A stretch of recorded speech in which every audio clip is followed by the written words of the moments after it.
దేవుని బిడ్డ, బైబిల్లో 7 రకాల తీర్పులు ఉన్నాయి. ఆ 7 రకాల తీర్పుల్లో 4 రకాల తీర్పుల గురించి ఈరోజు మనం ధ్యానం చేయబోతున్నాం. మీ అందరికి తెలుసు, ప్రకటన గ్రంథం మనం వచనం వెంబడి వచనం ధ్యానం చేస్తున్నాం.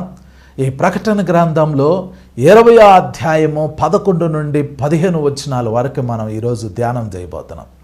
అందులో the great white throne judgment అనేది ఉంది. ధవళ సింహాసనపు తీర్పు అనేది ఉంది. 7 తీర్పుల్లో ఇదే ఆఖరి తీర్పు. అసలు మొదటి తీర్పు ఎప్పుడు వచ్చింది? మొదటి తీర్పు ఎప్పుడు వచ్చిందో తెలుసా? యోహాను సువార్త 12వ అధ్యాయం 31, 32 వచనాల్లో యేసు ప్రభు జస్ట్ కొన్ని గంటల్లో సిలువ మీదకి వెళ్తాడు అని అనంగా, ఆ రాత్రిపూట గెత్సమనే తోట దగ్గరలో ఉన్నప్పుడు యేసు ప్రభు ఏమన్నారో తెలుసా? ఇప్పుడు ఈ లోకానికి తీర్పు తీర్చబడుతుంది అని. యేసు ప్రభు ఏ రాత్రి అయితే గెత్సమనే తోటలో అరెస్ట్ చేయబడి ఆ మరుసటి రోజు ఉదయం 9 గంటలకి సిలువ మీదకి వెళ్ళి మధ్యాహ్నం 3ంటికి ఆయన ప్రాణం విడిచారో, ఆ టైంలో ఒక గొప్ప తీర్పు తీర్చబడింది. లోకానికి తీర్పు తీర్చబడింది. అది ఫస్ట్ జడ్జిమెంట్.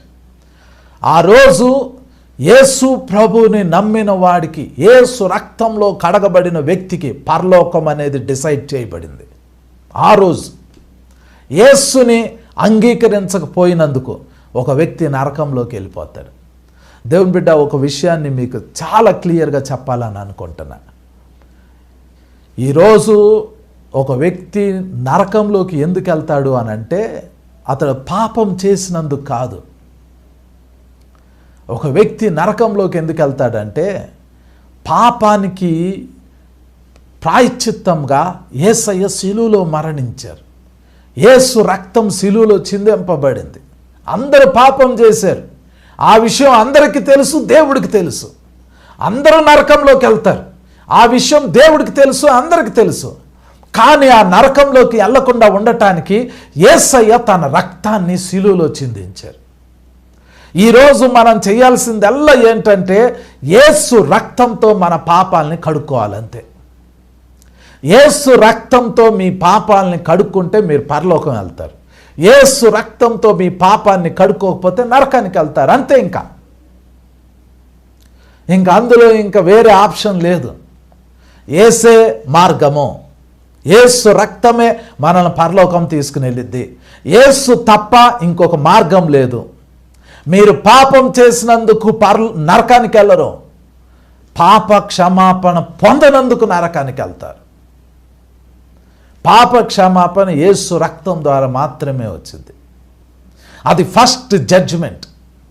ఆల్రెడీ అది పరలోకంలో రాయబడింది. ఏ భేదం లేదు, అందరూ పాపం చేశారు.